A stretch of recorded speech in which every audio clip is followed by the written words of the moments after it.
Hi, everybody. My name is Denise. I am a mother to a child with autism who is 11. And like all of you out there, I am experiencing e-learning and now summer break. And I'm super concerned about what things might look like if and when school does return in the fall. So I am excited to have Dr. Maria Winnega here, who has a lot of credentials and experience with children with autism, and she has some insight into how we might be able to help with that. So one of the things we have to be aware of is that your children have had a lot of downtime. Mm-hmm. So that means they've been able to be in their own worlds. Very much so, yeah. My son is happy as a clam not going to school, I will say that. He's been having a lot of time to play with his marbles and his Matchbox cars and think about cars and old cars and cars of every year. Yes. So he's got a lot of things on his mind. Yes. He does. But not school. Not school. So we're going to be challenged in the schools by him coming back and wanting to think about what he wants to think about and play with marbles and cars. Mm-hmm. So we can use that, though, to our advantage. Okay. Knowing it is more helpful than not knowing. Oh, okay. So if the team knows, they can use that as motivation. Okay. So he's going to come in thinking about this stuff. So they can't right away say, sorry, it's time for math.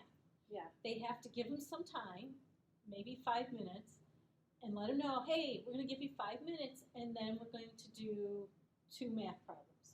Okay. So the real key is going to be very visually clear work, a good visual schedule, if it's math or reading, science, social studies, whatever's going on, that he is going to have time to think about his favorite things, and then work, and then time to think again, and trying as best as they can to keep it to 5 minutes of his time, and slowly increasing work time.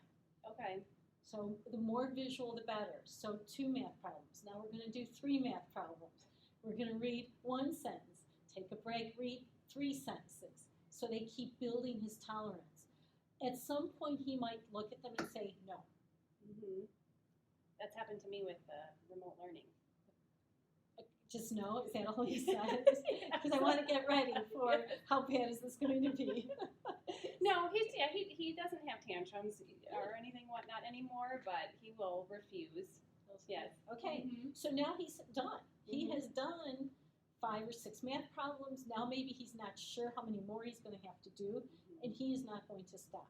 So now they're going to have other visuals ready. So it's really clear to him of, okay, this is the time we're doing math, and this is how much math we're going to do. And now you can take a longer break, maybe.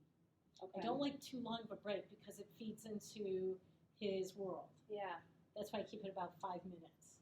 So really maybe even saying to him, hey, we're going to do these things, you're going to have chances to think, but we're going to go for a walk too, or we're going to do some deep breathing. We're going to, do some heavy work, something else to try to get him involved. Okay. The next thing I would highly recommend doing is pulling those interests into the work. So maybe we can read a book about cars, racing cars. That's a really good idea. And start talking about it in terms of the story. And he can bring in his knowledge and make those connections, and we can then say, wow, you're making connections, right? Yeah. The key words of reading comprehension. Yeah. So really bringing the work to his world. And then, okay, so we've got cars. Now let's find something related to cars, a little bit. There's maybe a little bit about a car in the story to get him motivated by a story and get him off cars. Okay. And get him interested. So we're going to have to use racing and cars and marbles as links to learning other things. Okay. Now, science. We could get marble runs into science. That's true. So maybe there's some natural things we can do with that. A little bit of physics going on there. So with this said, my school team's been great with him all of these years. I think they were very well-intentioned during this remote learning time, but it's just challenging for a kid on the spectrum. I think it's challenging for all kids, but more so challenging for kids with special needs. So are the schools going to be ready for all these kids to come back that have been off and playing marbles in cars? Or it's my biggest concern as a school Yeah. consultant. It's my biggest concern that this is a year that we are going to be challenged in schools in ways we don't even know. Mm-hmm. So we have to get ready for what we think could happen And the worst case for your son is that he's going to spend a lot more time doing what he wants to do Yeah. than what we want him. So we're really going to have to be pulling out whatever we can to entice him back to his peers, his teachers, people spending time. The word we use in applied behavior analysis is pairing. Right. The other word in schools is building that relationship, just hanging out with him and trying to get into his world of cars. Maybe talking about cars we know or whatever we can do. I have this kind of car. I had that kind of car. Yeah. I saw this one the other day. Whatever we can do to talk to him. Yeah, because every school year is kind of like starting over, but I feel like this one is going to be even more challenging. It is. Yes. Yes. Because they've had such an extended time off. Yeah.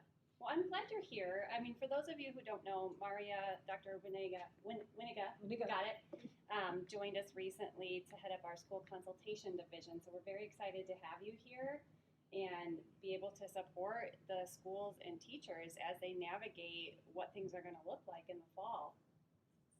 I think it's going to be interesting. It is. Yes. There's no doubt. Yeah. It'll be very interesting. So yeah, that's it. I'm really happy to have you here. Thank you. Glad to be here. Bye, everybody. Bye-bye.